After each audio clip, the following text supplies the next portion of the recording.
Friends, India हो या पाकिस्तान, बल्कि पूरी दुनिया में ही जनरेशन अल्फा एक बहुत बड़े खतरे में है। Generation alpha is literally doomed.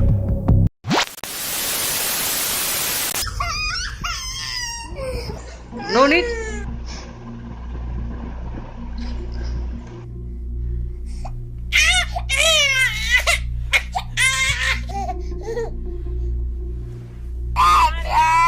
This is a bang.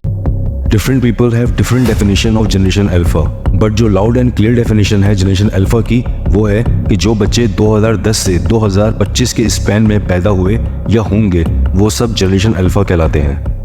एक राय है जिस पे ऑलमोस्ट सभी सहमत हैं, वो ये कि generation alpha is the worst generation so far. It was out of stock. You like no? No.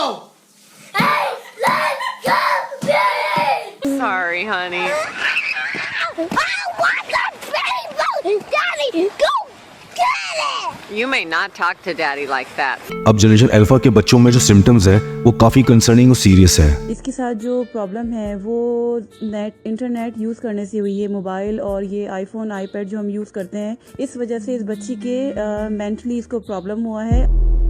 Symptom number 1, depression, anxiety. Generation alpha के बच्चे आज के टाइम के सबसे ज़्यादा डिप्रेशन और एंजाइटी के शिकार हैं।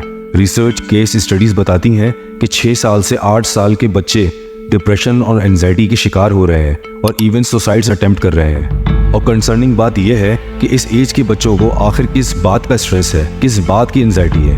2024 में एक 5 साल की बच्ची की डेथ हो जाती है कार्टून्स देखते हुए। Reason, heart attack. 2020 में इजिप्ट में एक 12 साल का बच्चा सडनली कोलैप्स कर जाता है while playing PUBG game. Reason, heart attack. Symptom number 2, tantrums. Triggered, चिड़चिड़े बच्चे। स्टडीज ये शो करती हैं कि ऐसे बच्चों में have no senses of family, no sense of care and responsibility पाई जाती है। बस इनका फेवरेट कार्टून नहीं लगाया, इनकी फेवरेट वीडियो नहीं लगाई, दे बिकम रियली एग्रेसिव। छोटी सी भी बात इनकी मर्जी के खिलाफ हो, इनके मन के खिलाफ होती है तो इवन ये पूरे घर को अपने सर पे उठा लेते हैं। और कई केसेस में तो ये भी देखा जा चुका है कि अपने घर को डिस्ट्रॉय करने तक पे उतर आते हैं। What you're seeing now is the work of a spoiled kid. A 12-year-old boy destroyed their entire house. Symptom number 3, dumbness. Research and case studies बताती हैं कि teachers are resigning from frustration. Teachers का कहना है कि generation alpha is the dumbest generation ever. Gandhi ji का पूरा नाम क्या था? करमचंद कुछ तो था, नहीं पता। How many alphabets are there in English? But why? Teachers का कहना है कि एक 5th स्टैंडर्ड का मेंटली डिसेबल्ड बच्चा स्टडीज में बेटर परफॉर्म कर रहा है as compared to 7th standard के मेंटली नॉर्मल किड्स के मुकाबले। I've never seen anything like it. My 5th graders with significant language-based learning disabilities could write better than non-disabled 7th graders can now. I'm gonna just say this. I teach 7th grade, they are still performing on the 4th grade level. Isn't this strange? ऐसा नहीं लगता कि सब कुछ उल्टा हो गया है? एक बच्चे से टीचर ने सवाल पूछा कि बेटा दूध कहाँ से आता है, कहाँ से मिलता है। लिटरली आप हैरान रह जाओगे जब उस बच्चे ने अपनी टीचर को जवाब दिया। सवाल था कि दूध कहाँ से आता है, कहाँ से मिलता है। बच्चे ने जवाब दिया, फ़ोन से। इन्हें बेसिक मैथ्स नहीं आ रही, बेसिक स्पेलिंग्स नहीं आ रही, बट इनके बिहेवियर, इनकी बदतमीजी इतनी बढ़ गई है कि even they abuse their teachers too. जब मैं ये सारे सिम्टम्स आपको बता रहा था, आई एम 100% डैम श्योर आपने ये सारी बातें, ये सिम्टम्स कहीं ना कहीं अपने पड़ोस के बच्चों में, अपने फ्रेंड्स, इवन फैमिली सर्कल में, छोटे भाई, छोटी बहन या अपने बच्चों में ही देखे होंगे। बट पता है इससे भी ज़्यादा शॉकिंग बात क्या है? वो ये कि पूरे वर्ल्ड में जहाँ बच्चों को लेकर उनकी मेंटल हेल्थ, उनकी मेंटल प्रॉब्लम्स को लेकर रिसर्च और केस स्टडीज़ को कंडक्ट करा जा रहा है because they know how serious this matter is. लेकिन ख़ास तौर पर इंडिया, पाकिस्तान, बांग्लादेश, इन सभी मुल्कों ने अपनी आंखें बंद कर रखी हैं। अफसोस के साथ कहना पड़ता है कि पाकिस्तान और इंडिया जैसे कंट्रीज़ में हमें एक भी केस स्टडी, रिसर्च कंडक्ट नहीं मिलती। मैं ये बात ओपनली कहूँगा कि चाहो तो इस वीडियो को आप डिस्क्लेमर ले लो, चाहो तो एज अ वार्निंग वीडियो ले लो। आपको जो भी समझना है आप समझ सकते हो, बट प्लीज़ इस मैटर को सीरियसली लो, इससे पहले कि ये मैटर, ये प्रॉब्लम इरिवर्सिबल हो जाए। America, Europe, South Africa, Asia, इन सब में जनरेशन अल्फा के बच्चों को लेकर उनकी वियर्ड बिहेवियर को लेकर रिसर्चेस हुए to find out the major cause. और सामने आया एक ही फैक्टर, एक ही कॉज, एक ही common link, screening, iPads, phones. That's why इस जनरेशन को आईपैड जनरेशन भी डिक्लेयर करा गया है। लेकिन यहाँ एक सवाल जनरेट होता है कि हाउ आईपैड जैसी चीज़, ये डिवाइसेस कैसे बच्चों के अंदर इतना बड़ा डिजास्टर क्रिएट कर सकती हैं। आखिर स्क्रीन्स बच्चों के ब्रेन में ऐसा क्या चेंजेस क्रिएट करती हैं? Let's find out. सबसे पहले एक छोटा सा इंटरव्यू क्लिप है स्टीव जॉब्स का। इनका खुद का इंटरव्यू है जिसमें इनसे सवाल पूछा जाता है कि sir you are the owner of Apple, तो घर में तो आपके किड्स को इस बात को लेकर काफ़ी लेवरेज होगा, बिकॉज जिसके फादर स्टीव जॉब्स हों तो उनके घर में तो ये गैजेट्स बहुत ईजिली होंगी। And then the reply of the owner of the Apple company will literally shock you. Friends, जिसने ये वीडियो मोमेंट अच्छी तरीके से देखा और समझा तो उसको बेसिकली सारा मास्टर प्लान समझ में आ जाएगा। Let's jump to the interview. 2 years later, when he was asked, your kids must love the iPad, he said, actually, we don't allow the iPad in the home. We think it's too dangerous for them, in effect. The reason why he said that was because he recognized just how addictive the iPad was as a vehicle for delivering things to people. That once you had the iPad in front of you, or when you took it away from the home with you, you'd always have access to these platforms that were very addictive, that were hard to resist. So where his kids were very well adapted, well adjusted, may not have been prime targets for, say, substance abuse, they, like everyone else, are susceptible to the charms of something like an iPad and what it delivers. Did you really believe कि खुद Steve jobs ने अपने बच्चों को उनके childhood के, उनकी tin ageing के स्पैन में इन सब चीज़ों से, इन सब डिवाइसों से दूर रखा? आखिरकार क्यों? वाई? सोचें, वो खुद ऑनर है कंपनी के। एप्पल उनकी खुद की कंपनी है और उनके लिए उनके घर में इन तमाम डिवाइसेस की एक्सेस के लिए कोई प्रॉब्लम ही नहीं। फिर भी स्टीव जॉब्स ने अपने बच्चों को इन सब चीज़ों से एक वक्त तक दूर क्यों रखा? वेल, इसका आंसर भी लिटिल बिट इंटरव्यू में वो देते रहे हैं। फिर भी सबसे बड़ा रीज़न जो था स्टीव जॉब्स का वो ये था कि वो खुद जानते थे कि इन सब स्क्रीनिंग डिवाइसेस का बच्चों के ब्रेन पर, बच्चों के बिहेवियर पर कितना डिजास्टर लेवल का इम्पैक्ट हो सकता है। And he was knew it very well. वो ये बात जानते थे कि चाइल्डहुड में बच्चों को इन सब स्क्रीनिंग डिवाइसेस से एक्सपोज करना उनके आगे के लिए इतना बड़ा खतरा साबित हो सकता है। इसीलिए उन्होंने अपने बच्चों को खुद इन चीज़ों से दूर रखा एक सर्टेन एज तक। अल्फा जनरेशन के बच्चों में कुछ प्रॉब्लम्स हैं जो कि कॉमनली फाइंड आउट करे गए हैं। वो है कि उनको लर्न करने में प्रॉब्लम होती है, बेसिक ग्रामर नहीं आती, late learning, common spelling mistakes. अब आते हैं मेजर प्रॉब्लम्स की तरफ। Problem number 1, over stimulation of the brain. In recent year 2023 में एशिया को ले लें और वेस्ट को ले लें, बहुत से पेरेंट्स ने कंप्लेन की कि उनके बच्चों की कोकोमेलन देखकर उनकी ब्रेन की डेवलपमेंट रुक गई है। कार्टून्स ना मिलने पर उनके टेंट्रम्स शुरू हो जाते हैं, दे बिकम एग्रेसिव। इवन कुछ केसेस तो ऐसे भी हैं जिसमें पेरेंट्स ने ये बात शेयर करी है कि बच्चे अपने आप को खुद मारना स्टार्ट कर देते हैं, like intense drug addicted person.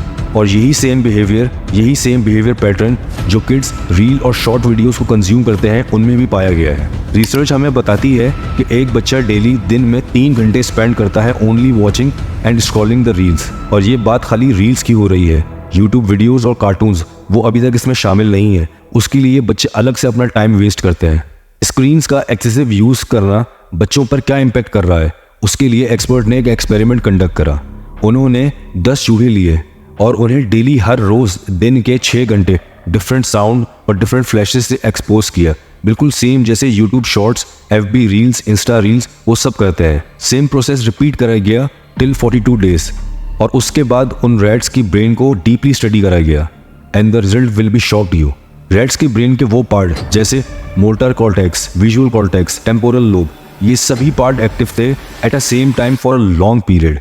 लेकिन ब्रेन के वो पार्ट्स जैसे प्रीफ्रंटल कॉर्टेक्स, हिप्पोकैम्पस, इनका स्क्रीनिंग से मेनली कोई प्री डिफाइंड रोल प्ले नहीं है और उनके साइज ड्रामेटिकली श्रिंक हो रहे थे। याद रखिएगा, यही वो पार्ट हैं ब्रेन में ऐसे जो बच्चों में cognition, critical thinking, memory, decision making जैसे एलिमेंट्स को डेवलप करते हैं और उन्हें अपग्रेड करने में उनकी हेल्प करते हैं। बात बिल्कुल वाज़ेह है, आईपैड जैसी डिवाइसेस उनका एक्सेसिवली यूज़ करना, कंटेंट कंज्यूमिंग बच्चों के ब्रेन की डेवलपमेंट को रोक रही हैं, उनको नॉन सोशल बीइंग बना रही हैं, उनकी सोशल स्किल्स, उनकी सोशल एथिक्स को डैमेज करती जा रही हैं। और ये एक परफेक्ट रेसिपी है to make highly depressive, anxious and lonely generation. Let's move on to cartoons. अब कार्टून्स का क्या रोल है इन सब डिजास्टर में? डॉक्टर्स एंड एक्सपर्ट ने इस बात को क्लेरिफाई किया है कि इस एरा में जो बच्चों को कार्टून्स प्रोवाइड करे जा रहे हैं वो भी उनके ब्रेन को उसी तरह ओवर स्टिमुलेट कर रहे हैं जैसे कोई भी एडिक्शन करती है। कार्टून्स में specifically bright over saturated colours, fast movements, instant flashes जैसे एलिमेंट्स मौजूद हैं। And this is the main reason for addictive behaviour in kids regards to the screening और कार्टून, क्योंकि ये सब एलिमेंट्स बच्चों को ओवर स्टिमुलेट करते हैं, वो भी for a long time period. Well, cartoon देखना गलत नहीं है, बट डॉक्टर सजेस्ट करते हैं पेरेंट्स को कि बच्चों के साथ मिलकर कार्टून्स देखें ताकि वो मॉनिटर कर सकें कि कौन से कार्टून्स बच्चों के लिए सेफ और बेनिफिशियल हैं, और टाइमिंग का तो खास ख्याल रखें। सारा गेम है कंटेंट चॉइस और सही टाइमिंग का। कुछ सजेस्टिव कार्टून्स हैं like Dora, Arthur, Sid the Science Kid, World Girl, Nutri Ventures, Bob the Builders, और अगर आप चाहें तो और भी कार्टून्स को ऐड कर सकते हैं थोड़ी सी रिसर्च करके। Problem number 2, instant gratification culture plus ADHD syndrome. Alpha gen को बेसिकली इंस्टेंट ग्रेटिफिकेशन जनरेशन भी कहा जाता है। इस जनरेशन को रिचेस्ट जनरेशन भी कहा जाता है, वो भी बिना काम किए। अब reels, short content basically gives them a kick. एक इंस्टेंट डोप रिलीज होता है, वैसे डोप का नाम तो आपने सुना ही होगा। अब डोपामीन क्या है, ये एक अलग से वास्ट टॉपिक है। मैंने क्लियरली इस पर एक डिटेल वीडियो प्रोवाइड करी हुई है, पॉर्न एडिक्शन सीरीज। ऊपर आई बटन पर क्लिक करके वहां से भी आप उसको देख सकते हैं। और अगर आप चाहते हैं कि डोप के टॉपिक के ऊपर आपको एक पूरी इंडिविजुअल वीडियो मिले तो काइंडली हमें कमेंट सेक्शन में नीचे जरूर कमेंट्स करें।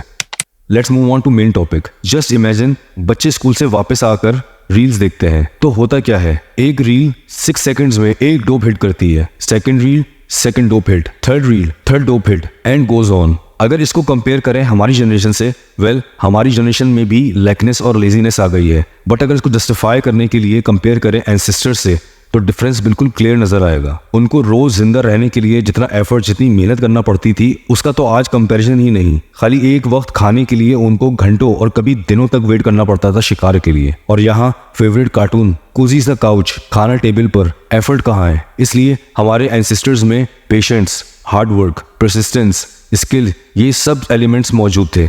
और इंस्टेंट ग्रेटिफिकेशन का तो सवाल ही पैदा नहीं होता था, क्योंकि उनका फोकस था लॉन्ग टर्म्स रिवॉर्ड पे, जिससे जनरेशन अल्फा कासिर है।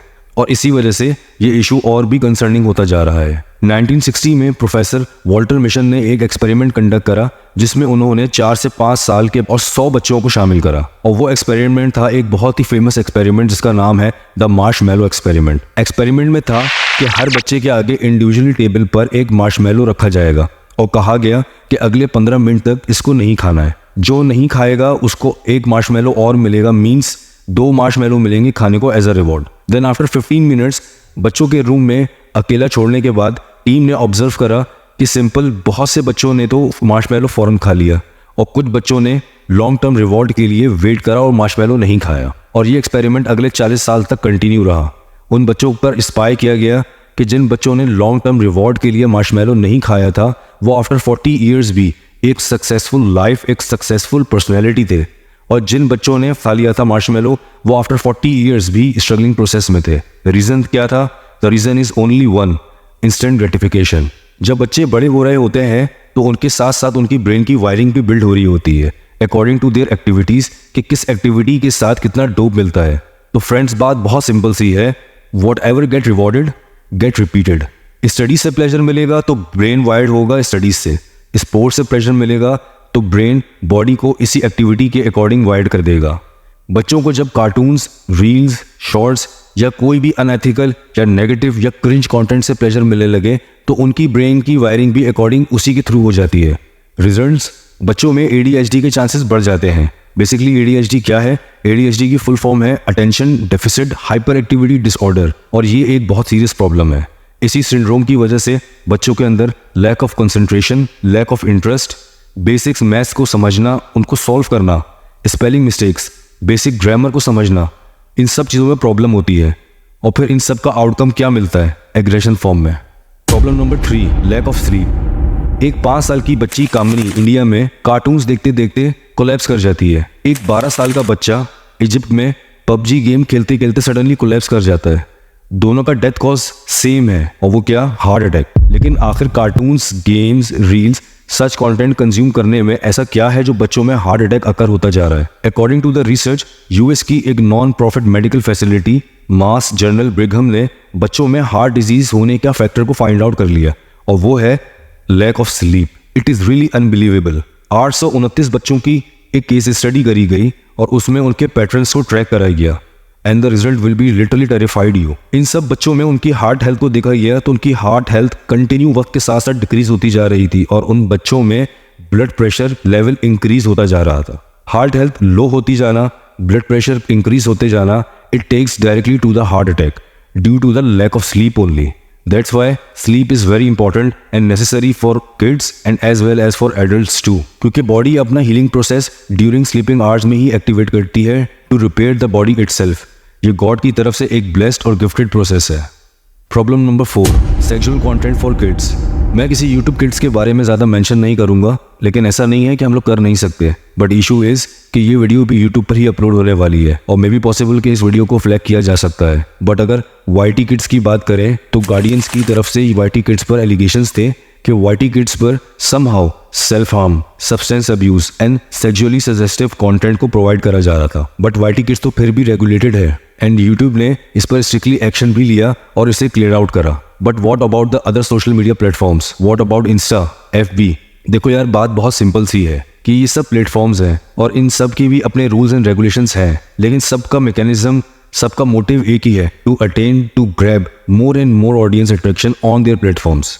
बट एज अ पेरेंट्स ये आपकी रिस्पॉन्सिबिलिटी है, ये हमारी रिस्पॉन्सिबिलिटी है कि हम अपने बच्चों को रेगुलेट करें. नाउ अब हम बढ़ते हैं अपनी वीडियो के लास्ट फेज की तरफ कि भैया चलो प्रॉब्लम्स तो नज़र आ गई, प्रॉब्लम तो समझ में आ गई, but what about the solution? आखिर इन सब का सॉल्यूशन क्या है? मैंने एक बहुत ही आउटस्टैंडिंग यूट्यूबर की वीडियो में एक लाइन सुनी थी और मुझे वो लाइन इतनी इंस्पायर कर गई, मैं चाहता हूँ कि वो लाइन आपके साथ भी शेयर करूँ. और वो लाइन थी कि टेक्नोलॉजी इज़ अ बूम और अ बेन. अगर लॉजिकली सोचो कि अगर ये सारी टेक डिवाइसेस बच्चों के वीक पॉइंट्स बन चुकी हैं तो यही इनकी स्ट्रेंथ पॉइंट भी बन सकती हैं. जैसा कि पहले कहा गया कि generation alpha is the richest generation and most techy savvy generation. Even ये भी कहा जाता है कि alpha generation is the most educated generation cause they are born in the era of technology. Knowledge इनके फिंगर टिप्स पर मौजूद है. प्रॉब्लम्स बेसिकली डिवाइसेस या टेक्नोलॉजी में नहीं, प्रॉब्लम्स है what content, what information, what visual kids are consuming. इनको जरूरत है डायरेक्शन की. इस जनरेशन में लिटरली बहुत पोटेंशियल है, बहुत एनर्जी है, इसको वेस्ट ना होने दें. हमारा काम है और यही सॉल्यूशन भी है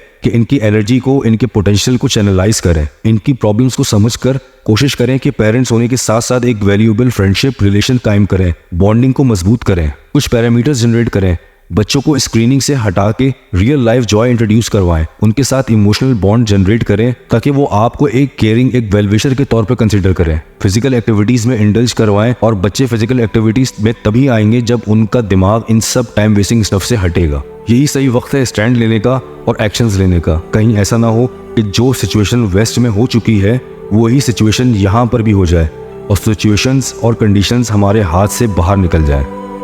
दोस्तों, उम्मीद करता हूँ ये वीडियो आपको ज़रूर पसंद आई होगी और इस वीडियो में ज़रूर आपको कुछ ना कुछ नया देखने को, जानने को और समझने को मिला होगा, क्योंकि ये प्रॉब्लम्स ऑलमोस्ट हर घर का मसला है. इस वीडियो को काइंडली जितना हो सके शेयर करें for just and just awarening purpose, ताकि हम सही वक्त पे, सही मौके पे, सही टाइम पर एक सही स्टैंड और एक सही एक्शन को ले सकें.